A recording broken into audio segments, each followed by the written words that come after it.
এই তোরা দুই অপদার্থ সারাদিন শুধু খেতেই থাকিস। বেরিয়ে যা আমার বাড়ি থেকে, কিছু টাকা কামিয়ে তবেই বাড়ি ফিরবি। ইয়ার ড্রাকু, মা ঠিকই বলে, আমরা দুজন সারাদিন শুধু খেতেই থাকি। এখন আমরা টাকা কোথা থেকে কামাবো? আরে আরে, এটা কি? মাদারা বৃষ্টিকে হারালে 20 কোটি টাকার পুরস্কার। চল ড্রাকু, আমাদের সময় এসে গেছে।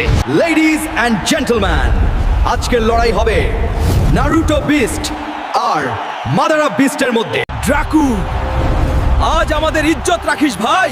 ওই মাদারা, আজ আমি তোকে হারাবো আর তোর কালো ড্রাগনকে ধুলো চাটাবো।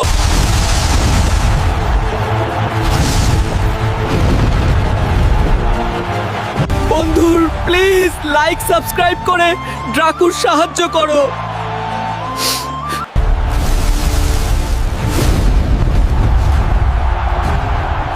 শেষ পর্যন্ত বিজয় হলো আমাদের সোনালী ড্রাগন। দেখো মা, এই হলো 20 কোটি টাকা। এখন আর আমাদের অপদার্থ বলবে না।